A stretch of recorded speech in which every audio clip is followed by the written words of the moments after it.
Wonderful. So welcome everybody. My name is Lauren Johnson. For those of you who don't know me, I am the Membership Development Director for USA 500 Clubs. I'm excited to be here today for this practicum. Marcia and Francesca filled me in a little bit on what they're planning on presenting, and it's really practical, relevant advice that I think you guys are going to find incredibly helpful, and I think you will find it insightful and also energizing. So I'm excited to hear what they have to say. I am thrilled to be the one to introduce Jeremy Pook, who runs Senior Attorney Match. I'm going to spotlight you, Jeremy, and put you back up on the big screen because he is going to be moderating for us. For those of you that don't know Jeremy Pook, he is one of our founding members of USA 500 Clubs, is absolutely an invaluable leader. And what he does is he works with very senior level attorneys, typically who are looking to do business succession planning and sell their practice and working with them. And then he'll also do work with law firms who are looking to bring in a practice or buy a practice. And so what this means is that Jeremy knows a ton about a lot of different things and about a lot of different practices, which really makes him uniquely qualified to be moderating events like this because he is just a tremendous wealth of knowledge. So with that, Jeremy, take it away, please. Wow, thank you. We should all be so fortunate to get introduced by Lauren Johnson. And I'll also say Sarah Worley, by the way. If you ever want a great introduction, Sarah Worley, for those of you that may not know Sarah, please get to know Sarah. So Lauren, thank you so much. And Marcia and Francesca, thank you for all your efforts to prepare the practicum. Just some housekeeping things for us to be cognizant of. I see that most of us are already on mute. So the people that aren't on mute, if you don't mind putting yourselves on mute. We're almost all Zoom cognizant at this point. The chat is open, it's available. Please feel free to put your questions in the chat as Marcia and Francesca are presenting today.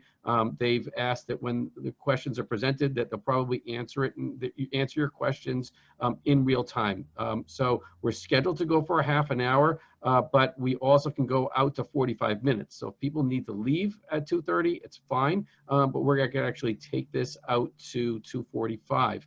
I'll just add before Marcia and Francesca start that the concept of do-it-yourself PR is really underutilized. And Marcia's going to be speaking to that, and Francesca is probably a very early recognizer of how much value that can bring to your business by staying on top of these amazing opportunities that come to us from USA 500 Clubs. So with that being said, Marcia, Francesca, and Marcia, you're going to start, and we're looking forward to it. Thank you. Cool. Okay, so everybody. One last thing, so sorry, we are recording. So just so people know, it's being recorded. This is not for USA 500 Club's benefit. This is really for Marcia and Francesca's benefit. So just the legalese here is what Marcia and Francesca are saying is from their own businesses, is not being supported and not the opinion of USA 500 Clubs, and it is being recorded today. So please, Marcia, thanks. And as there are many attorneys in the room, please don't sue us. We've got 30 minutes to talk about do-it-yourself PR, and we wanted to make sure, Francesca and I wanted to make sure that you leave the room with at least 30 useful tools and actionable items. So, and we are very fast talkers because we only have 30 minutes. So what we aim to cover in our time allotted is, number one, what you need to give reporters if you want to get a big hit. That's a profile in some media outlet. What that looks like in real life, that would be Francesca. She can show you what she's done and tell you how she's done it. Then what do you do with a media hit once you've got it? And then free resources that are available to you, some through USA 500, some not. And then unfree resources that you might want to pay for if you happen to have discretionary income. And then if we have enough time, we're going to talk to you about the real use of press releases. So I'm going to start. I'm going to actually share my screen, so bear with me, because we're going to talk about what you have to do to score that big hit. And here, share my screen. Can you all see me, or see it, I should say? Yep. Okay, great. So the real story about this is, what about me? Or how to outwit clever reporters and get them to write about your firm instead of your competition. So I don't know how many of you have already had some publicity, some public relations, media exposure. Very often people aren't clear about how stories actually happen. So what is news? So I've snagged some headlines from the New York Times. So here's one about hackers, and I've circled how that story happened. You might think that reporters are going out scavenging for ideas, but in fact, they're dependent on people like you, people like me, and my team to generate stories. They have a lot of area to cover. They have big holes to fill and not enough time in the day. So you can see that this one came from Positive Technologies. They actually pitched the story to the reporter, and the reporter thanked them by including them in the article. This one is why you shouldn't pay your mortgage down faster. Again, this was from the Mortgage Banking Association. Their internal marketing people went and sold this, the Associated Press reporter on doing an article. So how did these stories happen? So it's very straightforward. Somebody sent an email, or they picked up the phone and they made a phone call. That is not my daughter. But it wasn't just any email or any call. It was a sales call. That is not my husband. So what you need to know is us in the room are in sales. At some point, we're responsible for business development, practice development, rainmaking, whatever you want to call it. So public relations is no different.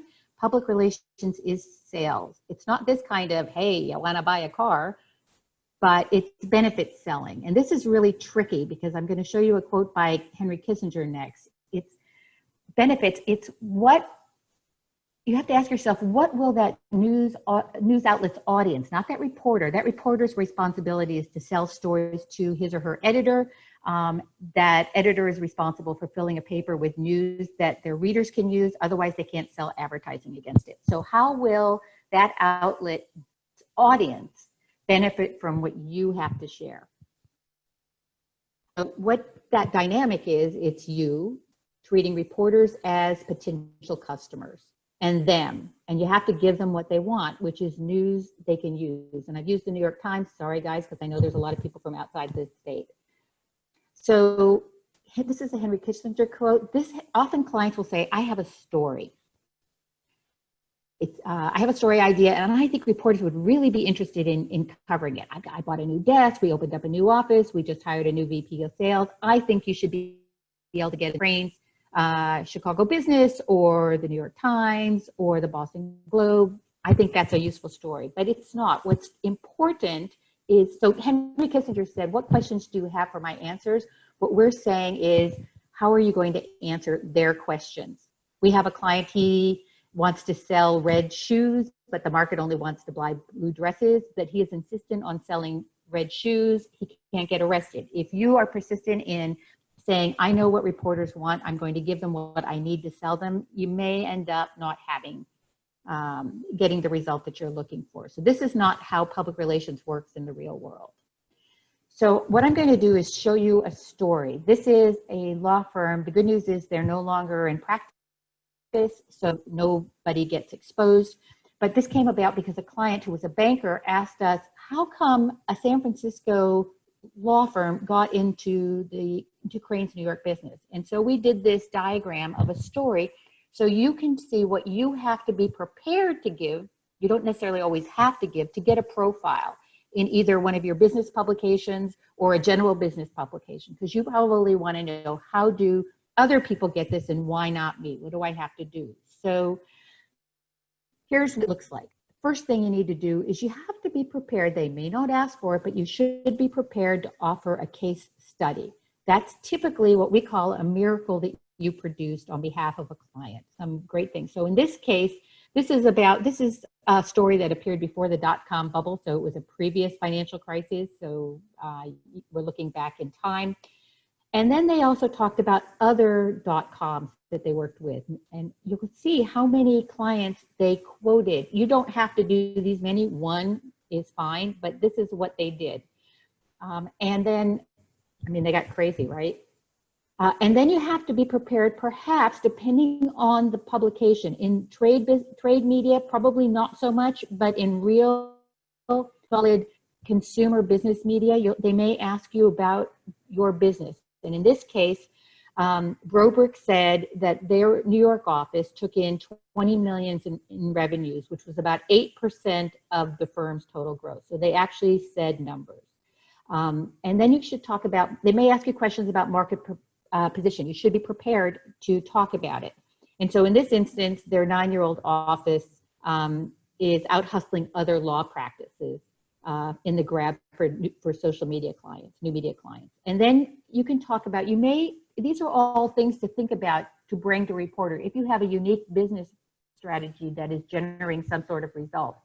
And in this, and those of us who have been in business for a long time may remember this, Brobrick said that it would accept stock as part of its legal fees. So all of us remember, or many of us remember time when that was happening. And as one of my clients said, I could pay for my house with all the stock certificates I have that are useless. So they had a unique business strategy. And then they also talked about their aggressive marketing strategy, which included, and shout your ears, discounted fees and deferred billing for cash poor startups. This is an unchanged strategy for many firms in this space. It also is useful. This is really where the hook is identifying a story trend. And what Brobeck was betting is that at some point, well, that this investment in high-tech clients is a growing trend that's going to propel the firm into a larger pool. Also, the reporter may ask you about who else is doing this, and you can damn them with faint praise, but not too damned. And what they did is, you can see here, Dewey Ballantyne, Proskauer, there were a whole bunch of other firms that were doing something similar. So I'm going to show you the same thing, but much faster. So this is a client, and this is a corporate counsel profile, and this is how it happened. And then I'm going to talk to you about the result that was produced because of it. So first thing that happened, there was a case, what we did is we talked to the reporter about why big companies retain small law firms. That's a trend, that's a unique marketing position. And then the reporter said, so show me the money. So we talked about a case history, and in this case, they had Dr. Reddy. And then we talked about the extra drama. Could this 27-person lawyer firm actually pull this off, which is defend Reddy against trademark infringement? The home run in this story, and this is something one would all shoot for, the reporter asked if they could talk to clients, and Cohn let them speak to 3 clients, and this guy at Beechnut said it's not about their rates, it's about their service. So great, so it's not that they're cheap and cheerful, which they may have been, it's about that they delivered excellent service. So here's where Francesca comes in, because what does public relations look like in the real world? Hi, everyone. So a quick little background. I've been a part of USA since the founding, and we used to be at Morgan Stanley. So as you can imagine, you didn't have to do that much marketing because you kind of just hid behind the name in itself, and Morgan Stanley did all the branding for you. Whether we were in the news for doing something bad or doing something good was out of my control. But 6 years ago, actually, June 1st, we founded our own firm, 12 Points. And as Marcia kind of just said, when you're a smaller firm and no one knows your name, you kind of need to think about how you're going to brand yourself. So my business partner is also a member in USA 500, and I think he's obviously older than me, but not as tech savvy. And LinkedIn was just becoming popular around 2012, 2013, and people started taking to it, and it was a source for news, to highlight yourself, to highlight your accomplishments, and it's free press. So what I was finding is I was starting to read a lot of articles there, and I started to Google editors, and I would just connect with them. And if I shared something, so one time a reporter had reached out to me and said, "Oh, I see that you're doing a lot with 401ks. Could I ask you a question that I can quote in a magazine?" I'm like, "Yeah, that would be great." And probably 2 years after that, Joe Chatham got what's called the Extra Extra for USA 500. And basically what it is it's a service where editors, publishers, all of these news outlets are looking for experts to quote in their stories. And I answered 2 of them. They were looking for someone to talk to about a 401k plan, And I just said back, I said, you know, we're an expert in 401ks. We're located in Boston. I'm happy to chat. Gave my phone number. And we talked to someone at Financial Times. Now we've become a regular with that company. They reach out to us for everything.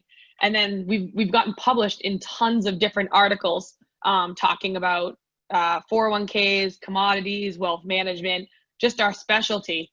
I put a couple of them up here. You can see that this one right here on Forbes, that was actually one that came right from Extra Extra. The one to the right of it is the Financial Times. Fiduciary News down here, this one came directly off of the Extra Extra for USA 500. The Wall Street Journal came from Extra Extra. And the BBJ is another interesting one. So what we haven't really talked about is awards. So they do tons of them. I tend to nominate myself if I can find one, or have someone in USA 500 who's a colleague of yours nominate you. And, you know, you have a lot of voices in the group. And if you can win some awards, you can then, you know, just highlight yourself, your firm in a light where you're not, you know, beating your own chest. One of the other things I wanted to talk about too is in the Extra Extra, when they do come out, some people can, you know, they tend to glance over the email because we get so many of them, but they actually highlight out the different industries. So if you're a law firm and your specialty is employment law, sometimes within that industry, they'll highlight that for you. So it's really easy to read. And what else I tend to do is if I'm going to scan it for myself, I might as well scan it for everyone that I know in USA. And if I see that, geez, you know, there's an estate planning article and they're looking for an estate planning tip. I saw that Anna Byrne was on this practicum. Send that to her. You know, if you're going to look for yourself, you might as well look out for other members. And I think it just helps all of us when we see our name in any news outlet. So it's been super helpful for us. And the best part about it is once all of this information is out here, I attach it to my LinkedIn because that's free. We attach it to our website. We promote it on all social channels. Again, all free. When we first started our firm, we did hire a PR firm, and a lot, we found it very valuable. But what I learned the most is you know, the legwork you can do as a firm and getting it out there. There's a lot of free channels. And I think when you Google our firm, 12 Points, if you're a prospective client or you want to learn a little bit more about us, we're popping up all over the place, from US News and World Report to the Wall Street Journal. And it just gives you some credibility behind your name. And if someone were to ask me, Francesca, how much time do you spend doing this a week? And I think probably 15 to 20 minutes, just scanning some of the Extra Extra. And then once you do get a reporter or someone to talk to you and ask you about your practice, I never just say, okay, thank you for that interview. I say, if you need an expert, here's my cell phone number, call me. I usually will answer it. I can get right back to you and talk to you about any story you're writing, and feel free to let anyone know at Forbes or Financial Times, whoever you're on the phone with, the same goes. So it's been great for us. And I think a lot of the press that we've gotten, believe it or not, has come from the Extra Extra. And I guess I'm the live story. So if anyone has any questions, feel free to ask, but that's my story. Got it. So I'm gonna. So what Francesca is talking about, and also when you're responding to, we're going to talk about the free media opportunity resources that Francesca was talking about. But it's when you get a hit, what do you do with it? And Francesca was talking about it. So you reprint it.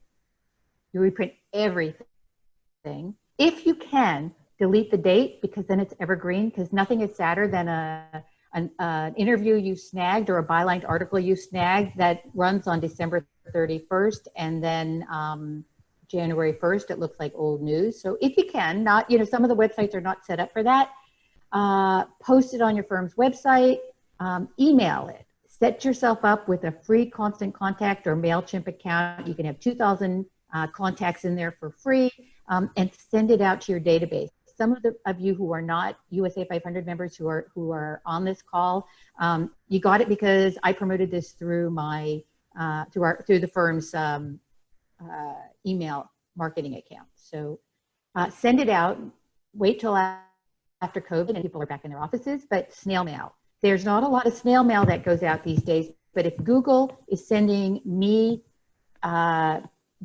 communications through the mail, either they know how old I am or they think that there's value in putting in that stamp. And then include everything in your firm's background materials, and then do what Francesca was saying. It's free to post. And not only that, people will see it, they will comment, they will say, that's great, let's get together. And all of this is designed to generate a face-to-face meeting or a Zoom-to-face meeting. It's supposed to make the phone ring, but it can't always happen. As my partner used to say back in the day when people read print media, today's New York Times is tomorrow's fish wrap. Well, this hour's story is page 2 lost somewhere else. So you can't always count on people seeing it when it runs. So you have to reprint, repurpose, repost, and market the heck out of this. This is where the payoff for public relations happens. That's where the money is. And I'll jump in there too, Marcia. The best part about social media is just the power of the network. So if I were to post something about Marcia and Jeremy liked it, now Jeremy's whole network is going to see it.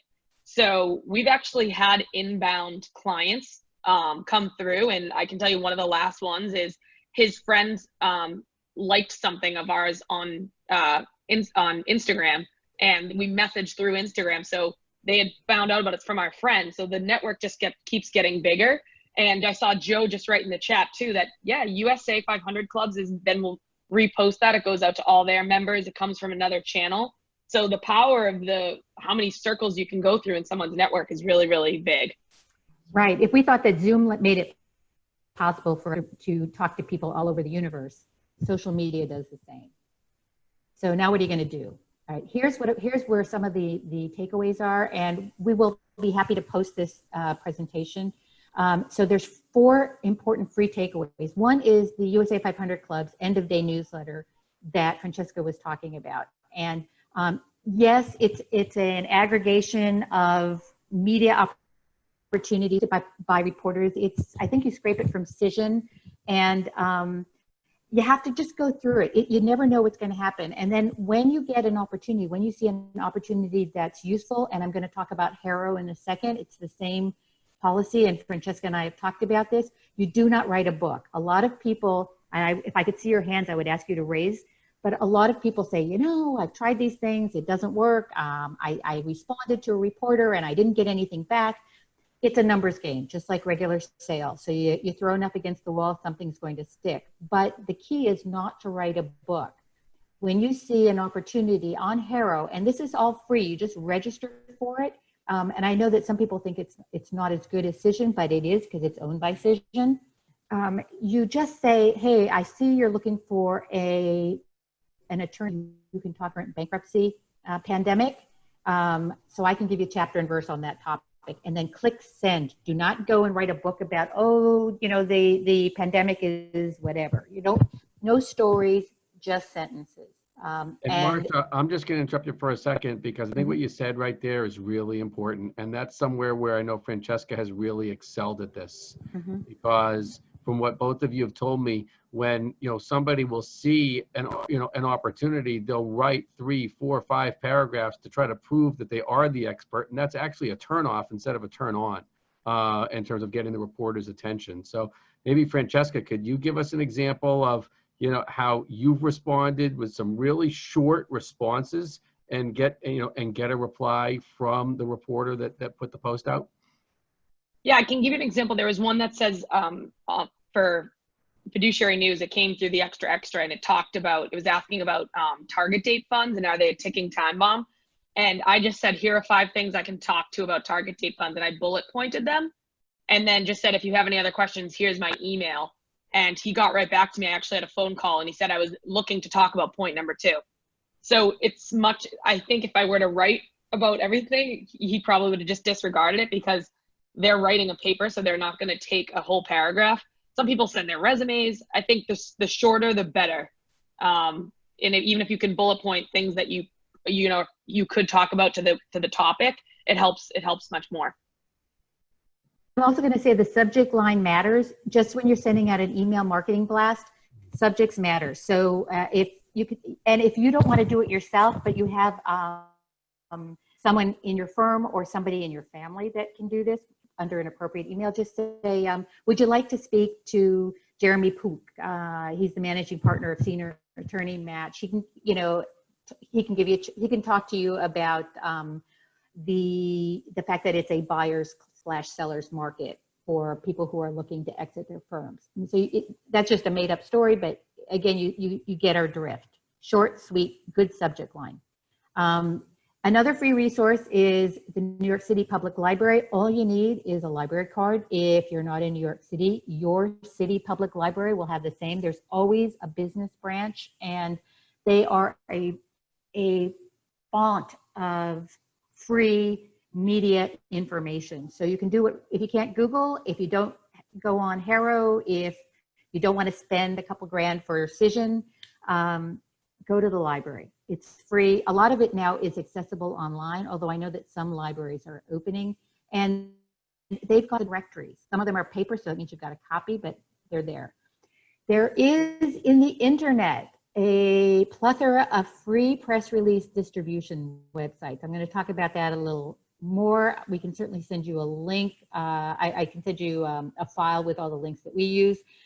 These are great. If you have a press release, this is where you post things like we opened up a new office, or your case histories. I'll show you a press release format in about a minute. And this is really, you're doing this not because you care to really see it and read it, but to get Google juice. You just want to populate. So when people search for,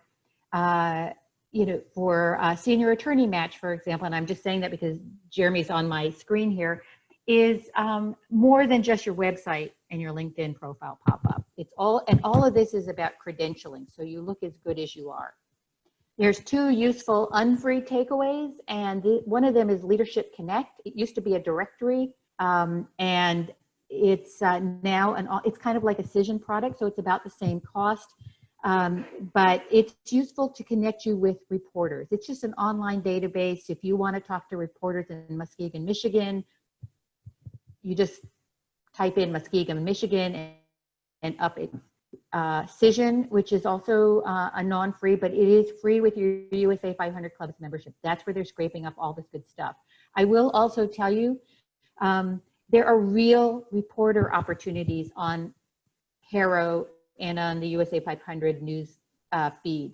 For example, Joyce Rosenberg, who writes about small business for the Associated Press, she posts requests all the time there. So before she retires, which could happen once the COVID crisis clears, go on there and answer a question that she's answering. Just say, I can help you on this. She's looking for new sources all the time. So what's next? Okay, you have to identify the appropriate media. You can Google, you can use Harrow, you can use, the Cision. You craft your pitch, keeping in mind it's a sales conversation. And then you pick up the phone and call or shoot an email, depending on what the response request is. Do we have time for the press release as a sales tool? Okay, so this is an old press release. It's what we sent out 100 years ago for another speaking gig. And you use this format. It's got your name, it's got your contact information, that for immediate release, and a contact. And here's one of my partners and the name and how to reach them. And then you have a headline. And if you have enough information, you do a little subheadline. You put a dateline in if you can. We have a client, they have a lot of offices. So when it's general firm news, we leave that out. And because this is it's a press release, but it's really a fake press release because this is a sales tool. Reporters don't care about press releases all that much unless it's going into a section about a new product or an address change or a new person coming on board. It's a de facto admission that they are special to you. What you really want to do is make sure that you are reaching out to all reporters individually. Never send out a mass pitch, cut, paste, put their email address in, send. Don't ever send it out to everybody, and don't do a BCC. So this, what you do is you package this and you send it to your clients, prospects, and referral sources. This is your database of people who can refer or do or could do business with you. And it's good to have it be a win.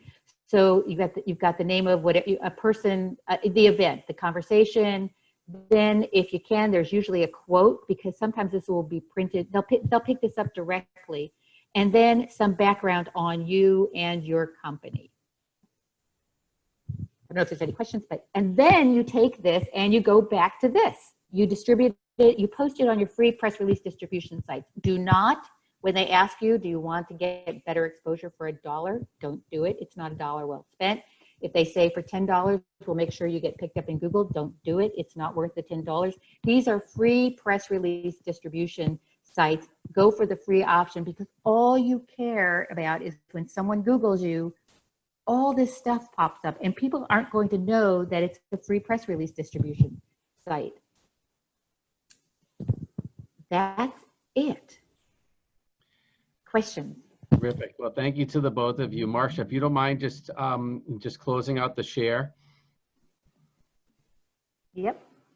And I think so please, people that have questions, either put them in the chat, or again, assuming that we've all gotten educated. We got a great education this morning from Lauren on Zoom, on doing things on Zoom. If you want to raise your hand, have questions, please feel free. I think Joe's on here. Joe had a question about nonprofits using the free PR. Joe, I didn't fully follow the question, so if you want to chime in on it, that'd be great. Okay, thank you. As I've always understood it, you know, PR is free marketing costs, and that most of the periodical, or a lot of the periodicals, that if you're going to ask for free print, they'll easily donate it to nonprofits. But if you're a for-profit company, a lot of times that they generally disregard those requests. Is that true? If you're asking, do you have to pay for play? The answer is no. If somebody asks you to pay for play, then don't bother. It's there's so much media, and I want to just correct the misnomer. Marketing, PR is not free, because you have, you know, it's time if you're doing it yourself, or it's a fee that you're paying to somebody like us to do it, or another professional. So, but the beauty of it is it gives you the inimitable third-party endorsement of the media. So if you're published, then you must be real, because the reporter said you're real. If they quoted you, you're real. If you've done a byline article, that's, again, it's an additional credentialer. In terms of paying, no, you should never have to pay. If you're talking about awards, because I saw somebody ask something about awards, don't pay. Don't pay. I mean, it's a revenue stream for lots of different publications, but don't. Inc. magazine, for example, you want to get on their Inc. 1000. There's a registration fee. If you think there's sufficient value in being in Inc. 1000, or if you think you can get nominated, if you think you can make hay out of the nomination, which you should, that's definitely worth a big press release, do it. But I think it's like $500 to register. So did I answer your question, Joe? Yeah, well, yeah, you did more than even that. That's great. But the only thing I want, so it's not specifically nonprofits. I mean, do they readily accept stories from for-profit companies as much as they do nonprofits? Absolutely. You know, just to give you an example. So we had a Eisner Amper.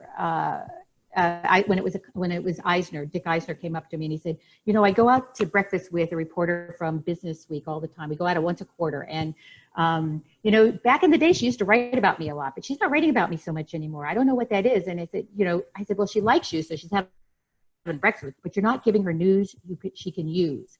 And what a reporter from Forbes said to us is, she said, I'm kind of like, I don't want to say the bad word, but I'm like very aggressive about, I'm a sucker for a story. And if you give me a good story idea, then I'll suck the life out of it, but I'll also include your client. So when people tell you that they know that reporters, I coach Ruth Simon at the Wall Street Journal's daughter in soccer. That doesn't mean she's going to run a story for me. Not even if I let her play the entire game, and she's a terrible soccer player. But if I have a good idea, she'll take it. But she would take it even if she didn't know me. There is a media hole out there that reporters must fill every day, every hour, every minute, especially as the world has moved increasingly online. So if they need you, they're not doing you a favor. You're doing them a favor by short-circuiting the story generation, the lead generation process. So you're doing good work for them. So raise your hand, tell them you've got an idea. They'll tell you. Just one of the things we do when we call a reporter is we ask if they're on deadline. Don't call weeklies on Thursday. They're putting their publication, and just say you're on a deadline, and they'll say, yeah, what do you got? They'll just tell you, what do you got? And you say, I got an idea. Here's what it is. Is this of interest to you? And they'll say yes, no, and then they'll say, send me an email. So again, it's sales. Am I beating that horse to death? You're getting the drift? Marcia, there's been a few requests to share the free press release lists. Is there, if you could either put that in the chat or figure out a way after this to get that information to us, that would be great. And I think a question to the both of you, I want to aim it towards Francesca first, is that as so many of us are now in front of our computers and our smartphones, even more than we were pre-COVID, are there any particular PR venues, social media venues that we should be thinking about now that are becoming even more popular? I don't know if anyone has heard about the Forbes Councils. It is a membership fee, but basically you can write articles, you can answer questions that they then publish. I was one of the first members. It's called the Forbes Finance Council, and they're constantly reaching out to me, asking me certain questions and then publishing articles. You can also write articles there and they'll publish them for you. So I feel like that's a good channel. Also, this is great, but podcasts have become something new, which I haven't taken advantage of yet, but I know that some of the law firms that we work with have, so that's another great outlet. And then again, I can't say enough about the extra, because I built so many good relationships through that. I just had a reporter call me yesterday who's writing a story, and I answered a question over the phone. So I think now more than ever, it's important to get out there and get featured, because you're not doing as much networking. And it's an easy way. People look at their computers. If you're mentioned in something, you have some information to share. Shows you're an expert. Great. And Marcia, if it's okay, I see Amy Rottenberg's hands up. So if we'll bypass the rest of my question, but put it on Amy for hers, because we've just got a few minutes left. Thanks, Jeremy. So this question I think is to Marcia. There's so much breaking news right now with COVID and now all the racial unrest. And can you just comment about how to think about timing and tone and not seeming tone deaf, trying to give a story idea that seems kind of out of sync with the sentiment of the moment? Can you talk about that? Sure. So a lot of it just depends on where you're going to take your story idea. So if you're talking about the business media, it's not all about COVID. If you look at the paper, the front pages are, or if you look at the news on TV, it is. But then there's other stories that are happening. There's other news that's happening. So if you're talking about going to one of the trade publications that's relevant to your practice or your business, they still need news. So if you see that at the end of this, commercial real estate will fall on its head, or it'll be a boom in commercial real estate, that's a story you can take to any reporter who covers that niche. If you're going to, that's why you have to really vet, as Francesca was saying, you have to really know what the reporter is writing about. So kind of follow them for a little bit, and don't take a business story about the law or divorce to a reporter who writes about health, unless it's about the fact that people who are getting divorced are healthier than people who stay married. Do you follow what I'm saying? So it's not about being tone deaf, because the world is not just about COVID. There's lots and lots of articles being written and lots of businesses being written. Business stories being written. So if you have something, don't be shy. They'll tell you. They might say, well, I'm kind of COVID central right now, or we've been pitching to the Texas lawyer, an ALM publication, and why didn't he write the story? Not because of COVID. He's going to write it, but why isn't he writing it now? Because his dog died. They're people too. So, but if you are helpful, what happens is what happens with Francesca. You help them and say, if there's any time you run short of a source, give me a call. If I can't handle it, and this is something we say all the time, if I don't have a client that'll handle it, I'll find somebody for you. And sometimes you see that happening on the USA 500 listserv. I post something and say, I've got a story opportunity here with this reporter. Our client can't take it. Who wants it? Did I answer your question? I tend to ramble. No, that's great. That's really, really good, especially the focus, I think, on the trade publications. I've been aware that actually some reporters who were specialists in certain areas have been repurposed, like particularly like suddenly sports reporters are writing about like the decline of the travel industry, just because the newsrooms are moving people around. But I think your point about trade publications is really important because they still have their mission and they have to pump out that content. Right. I also want to make Judy had asked about bylined articles. That's a home run. A bylined article, which is almost always in a trade publication, so in front of the audience you want to reach. So if you are, if like, for example, if Judy is looking at CFOs or business owners, she might go to CFO magazine just to say, or she happens to like to work with contractors, contractor magazine. They need content. All media is very short-staffed. They've suffered from furloughs and layoffs just like the rest of the universe. And so people are really doing more work with less people. So if you can say, would you like a byline on that? I'm happy to write it for you. They'll say yes, not always, but they're likely to say yes. And then you own that spot. It's got your name, it's got your title, it could even have your email address and your website listed, and you own the space because no one else is quoted but you. And it's about something that you're an expert in. Great. So we want to be cognizant of time. I know, Joe, you've got your hand up. We did say we wanted to close it out at 2:45. I mean, Joe, I'm all for going a few extra minutes. I know you've got your hand up. Judy's got hers up. If people have to sign off, it's fine. Joe, I know sometimes USA 500 Clubs has other meetings. So if we don't have another meeting, and we're okay on this line. And Lauren, correct me if I'm wrong, but I think we're okay on this particular Zoom account. Yep, we are.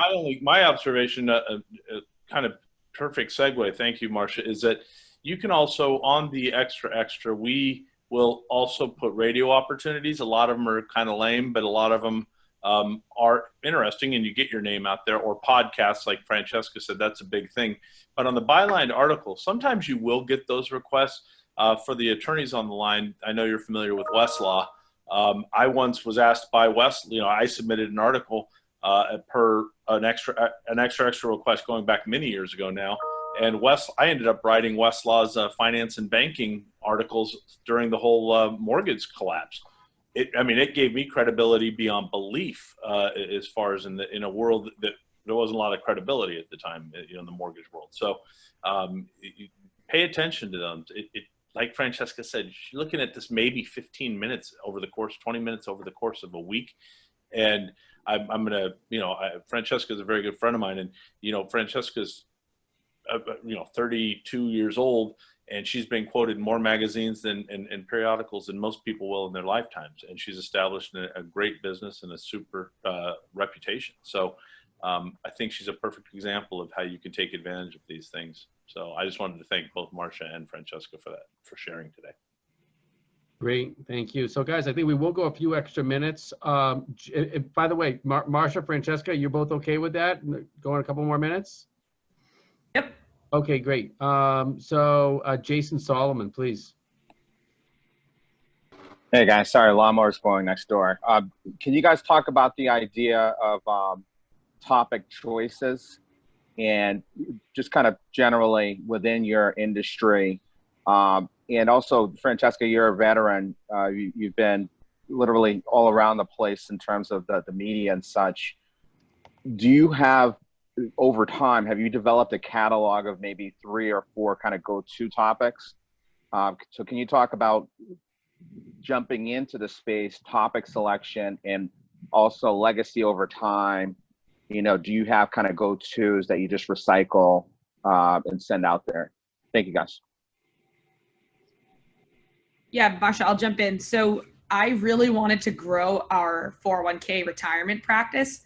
And I am in wealth management. I do have individual clients, but this was something I really liked. And there's also, it's ever changing. And I think with the new administration, they were trying to change the laws around 401ks. So I just would start really following different editors.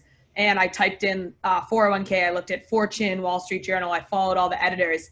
And if a news story came out, like when they were talking about, changing the retirement age and have an RMDs from 70 to 72, 70 and a half to 72, I just shot them messages via LinkedIn and said, hey, if you're looking for any experts on these stories you're writing, you should call us. Or when there was all the lawsuits of the 403B retirement plans with MIT and Yale and Harvard and all those, I just reached out to the reporters and said, giving my skill set, I would say 2 or 3 things I can talk to. If you're writing any stories, let me know. And that's how I got into one on the New York Times and Fortune. And then I wrote an article for CFO magazine, like a ghostwritten article. They changed it, but I used it. It was such a good article that I now have it as a white paper, and I put into, if I'm meeting with a prospect or something like that. And now what's pretty cool is whenever I get quoted in an article, I'll put it on LinkedIn or something like that, and clients will share it. So, and they're like, oh, this is our advisor. So I think the media, just being quoted 1 or 2 lines, whatever practice you're trying to go, Jason, I know you're in the nonprofit. There are tons of resources and editors who write about issues nonprofits are having. So I think a simple LinkedIn search might be able to help you there. I hope I answered your question. No, that's great. Thank you, guys. And great job, by the way, as well. Great. Just to make sure we get to the questions, Judy and then JG, and I think we'll probably close it out after JG. Thank you. So first of all, thank you, Marcia and Francesca. This was really helpful and informative. So my question is about the byline article. So if I've had that published, it was actually published in the Westchester County Business Journal a couple of weeks ago. Can that be recycled? Can it be sent to other periodicals, or how does that work? It's a bylined article, right? You said? Yes. Okay. So did they ask you to sign like an agreement? No. To publishing it? Okay. So I would just check with them first. Okay. I will tell you as a, so I'm a former reporter and a former freelance writer, and that is I learned from a master whose stock and trade was to take the same story and repurpose it and repurpose it and repurpose it for different media, but you have to change it a little bit. So other publications may not want to print the exact thing, but you may also have a good opportunity of taking that story idea and pitching the story idea to the reporters as well. This is where the email pick up the phone part comes in. That's the proactive part.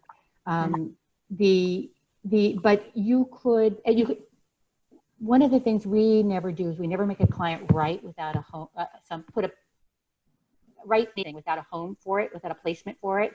So before you do anything, I would reach out to the relevant media that you think might find this of interest and just pitch it to them. And if they are interested, then you go do the legwork. But to write and then try to find a home, sometimes you might not have the appropriate angle for that outlet. And then We had reached out. Yeah, they reached out to me and asked me to write it about. Right. And so I would, during COVID. right. And I would just say, do you mind if I repurpose it? And they might not care. And they might just say, sure, as long as you put a little credit. And so to give you an idea, David Zweigast did a white paper for one of our clients. And it was something he'd already written for the AICPA. And all he did was reach out to them, and they said, sure, we don't care as long as you have a little AICPA logo somewhere in there. So you just might want a little credit. Thank you. Thanks a lot. You bet. Thank you both. That was great. All right, last question, JG, please.